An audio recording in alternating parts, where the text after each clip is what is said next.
여러분 안녕하십니까? 군수날입니다. 올해 3월 9일 대통령 선거와 함께 치러지는 대구 중남구 국회의원 보궐선거에 출마한 박근혜 대통령 민형사재판 변호인 출신 도태우 변호사의 기세가 심상치 않습니다. 상당히 지금 바람이 빠른 속도로 불고 있습니다. 5년 전 탄핵 정변 때부터 지금까지 꾸준히 법정과 아스팔트에서 치열한 투쟁을 통해 대구 경북 지역은 물론 전국적으로도 자유우파 애국 시민들의 전폭적 지지를 받고 있는 도태우 변호사는 지지율이 빠른 속도로 치솟아 눈길을 끌고 있습니다. 도 변호사가 지난해 12월 15일 제1야당인 국민의힘 예비후보로 등록하기 직전만 해도 이번 보선이 치러지는 대구 중구와 남구에서의 그의 지지율은 2.7% 정도였습니다. 그러나 대구 경북 지역 최대 지방지인 매일신문이 지난해 말 실시에 올해 초 발표한 신년특집 여론조사 결과를 보면 도태우 변호사의 지지율은 10.3%로 치솟아 불과 20일도 안 된 사이에 두 자릿수대에 진입했습니다. 2.7%에서 10.3%로 바뀌었다는 것은 무려 약 4배로 뛰어오른 것입니다. 매일신문 내 이번 여론조사 결과를 보면 다음과 같습니다. 우선 가장 지지율이 높은 후보는 임병헌 전 남구청장, 대구 남구청장이 21.8%였습니다. 그리고 2위는 이인선 국민의힘 중앙선대위 지역네트워크 강화 단장이 10.9%였고 3위가 도태우 변호사 10.3%. 그러니까 2위인 이인선 단장과는 거의 격차가 없는 0.6%포인트 정도에 불과했습니다. 그런데 여기서 눈여겨봐야 할 부분은 이번 여론조사 1위인 임병헌 전 대구 남구청장의 경우 2006년부터 2018년까지 무려 12년간 대구 남구청장을 삼선한 이쪽에 아주 토박이 인물입니다. 그러니까 무려 12년간이나 남구청장을 했고 이번에 중구와 남구에서 선거가 치러지니까 이미 임병헌 청장의 경우는 현지 주민들에게 인지도가 확실히 높은 그런 상황입니다. 그리고 이인선 단장은 지난 4.15 총선에서 대구 수성을에 당시 야당인 미래통합당 공천을 받아 출마했다가 무소속으로 출마한 홍준표 의원에게 패배했던 인물입니다. 계명대학교 교수 출신입니다. 연령을 보면 임병헌 청장, 임병헌 예비후보가 1953년생 만 69세 한국 나이로 이제 70세에 들어갔고 이인선 예비후보는 1959년생 그러니까 올해 만 63세 한국 나이로는 64세가 됩니다. 반면 도태우 예비후보는 1969년생 그러니까 만으로 올해 53세 한국 나이로는 54세로 이들 3명 중에는 가장 젊은 50대 유일한 후보입니다. 그러니까 임병헌 후보나 이인선 후보는 이미 대구 지역에서 많이 알려진 반면 도태우 후보의 경우는 오히려 대구보다는 서울 등 수도권에서 더 많이 알려진 특히 우파 성향 애국 시민들 사이에 인지도가 높은 후보라고 할 수 있습니다.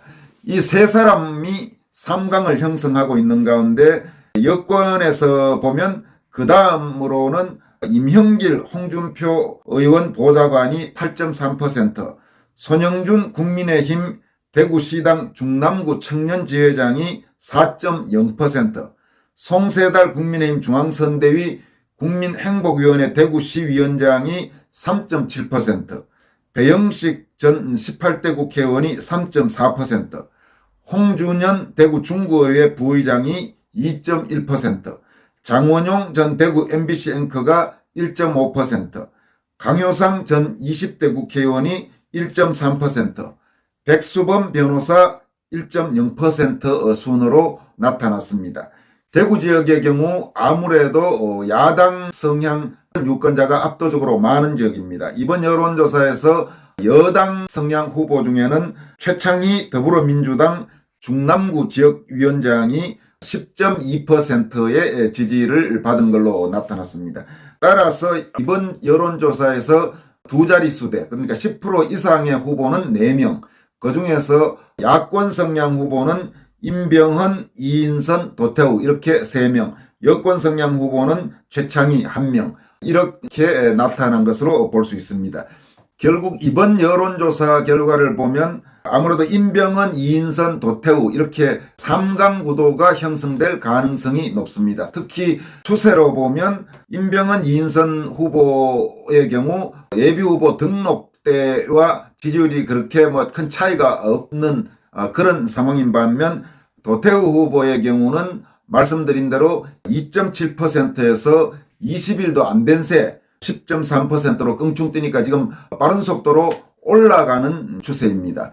그리고 도태우 변호사가 최근 현지에서 주목받고 있는 것은 역시 그의 다양한 활동이 큰 영향을 미쳤습니다. 박근혜 대통령 변호인 출신이라는 점이 아무래도 대구 시민들에게는 많이 와닿고 있고, 그리고 문재인 정권과 투쟁해온 그런 여러 가지 경력들, 가령 4.15 부정선거 국민투쟁본부 약칭 국투본 사무총장으로서의 활동 상황이라든지 문재인 정권에서 문재인 대통령을 여적죄로 고발한 사건이라든지 혹은 문재인 정권에서 가장 먼저 대통령을 상대로 승리한 재판인 강규영 전 KBS 이사 해임 사건의 소송 대리인으로 문재인 대통령을 상대로 승리한 그런 사실들이 하나하나 알려지면서 상당히 기대해 볼 만한 인물이라는 그런 평이 확산되고 있다고 합니다.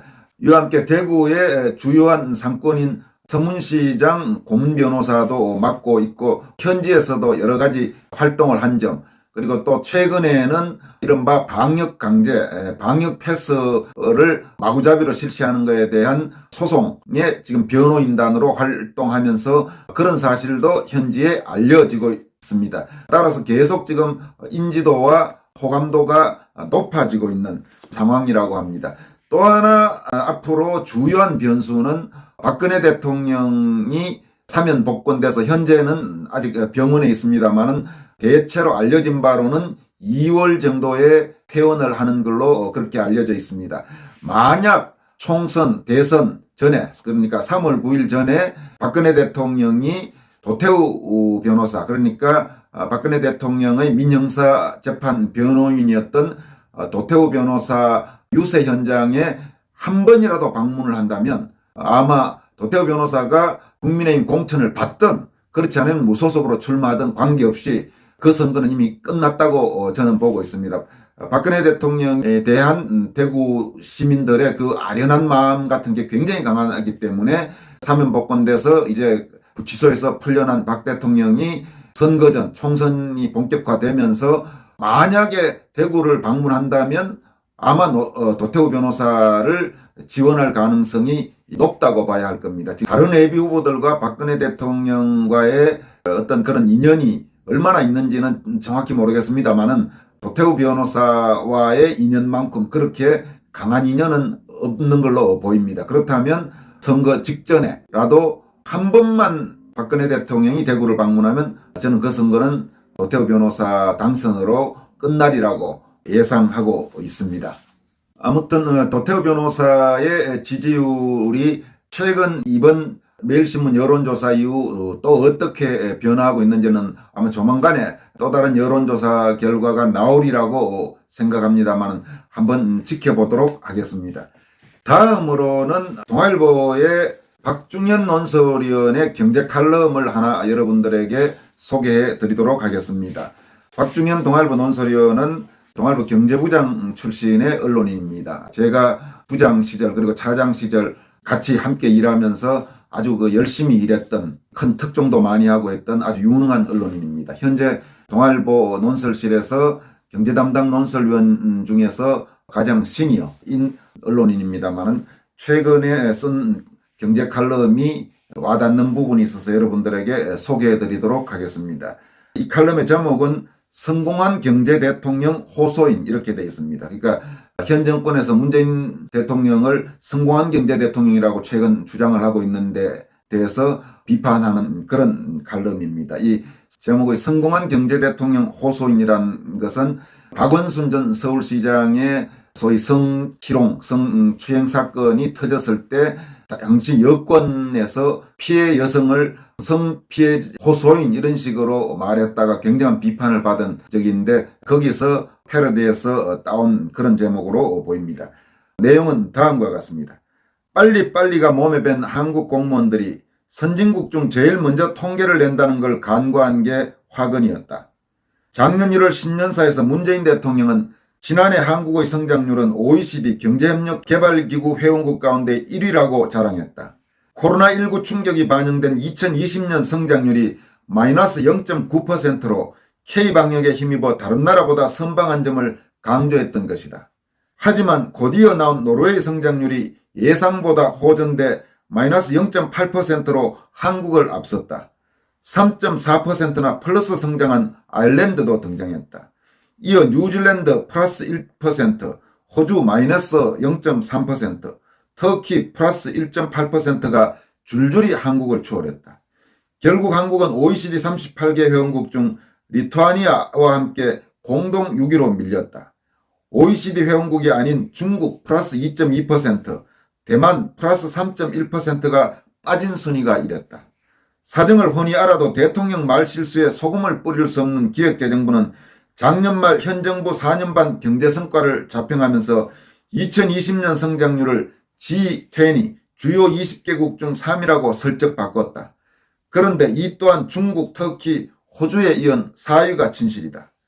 이달 3일 임기 중 마지막 신년사에서 문 대통령은 다시 위기와 격변 속에서 우리 경제는 더욱 강한 경제로 거듭났습니다. 선진국 가운데 지난 2년간 가장 높은 평균 성장률을 기록하면서 라고 했다. 작년 성장률 4%는 미국 5.6%, 유로존 5.2%, 중국 8.0%보다 낮지만 마이너스 폭이 작았던 재작년과 합해 평균하면 순위가 높아진다는 데 착안한 것이다. OECD, G20 등 비교 대상이 뚜렷해 꼬투리 잡힐 말 대신 선진국이란 표현을 쓴 게 묘수다. 수출 제조업이 강한 한국의 성장률은 관광 등 서비스업 비중이 큰 유럽 등 선진국보다 좋은 게 당연했다. 그런데도 순위를 분식해서까지 가장 높은 성장률을 강조한 건 경제에 성공한 대통령으로 기억되고 싶다는 대통령의 욕심일 것이다. 성과는 작아도 부풀리고 실패는 커도 침묵해 지지율을 지켜온 문재인식 통치술의 편린이기도 하다. 작년 11월 국민과의 대화에서도 이런 심경이 읽혔다. 대통령은 마무리 발언에서 정색하고 한국은 정말 자부심을 가질 만하다. 이런 성취를 부정하고 폄훼한다면 그것은 우리 정부에 대한 반대나 비판 차원을 넘어 국민이 이룬 성취를 폄훼 부정하는 것에 다름 아니다라고 했다. 국민과 기업이 인내와 노력으로 일궈낸 경제 성과는 당연히 깎아내려서는 안 될 일이지만 정부에 대한 반대나 비판까지 끼워 넣은 건 치사한 무임승차다. 현 정부는 코로나 발생 초기 중국 입국자 차단, 백신 조달의 타이밍을 놓쳐 경제 충격을 최소화하지 못했다. 이런 와중에 세계 주요국 중 1위 집값 상승률로 국민 허리를 휘게 했다. 재작년 총선 직전 전국민 재난지원금 지급 결정은 한국 포퓰리즘사에 길이 남을 것이다. 국민을 월급 주는 자와 월급 받는 자로 가르고 최저임금을 급격히 올려 일자리를 줄인 건 이념형 정책 실험의 실패 사례로 경제 교과서에 실릴만 하다. 언젠가 재정 악화로 국가 신용 등급이 떨어지는 사태가 온다면 나랏빛 폭증에 본격 시동을 건 정부로 다시 소환될 것이다. 성공한 경제 대통령은 시간이 흐른 뒤 대다수 국민이 동의해야 얻을 평가다. 지금 우리 정부 경제정책은 실패하지 않았다고 아무리 강조해봐야 일방적 주장일 뿐이다.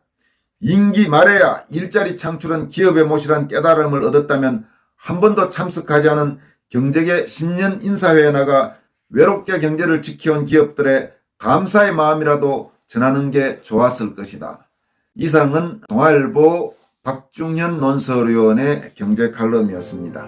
문재인 정권 경제정책과 관련해 아주 점잖지만은 날카롭게 지적한 칼럼이 아닌가 그렇게 생각합니다. 여기까지 하겠습니다. 여러분 고맙습니다.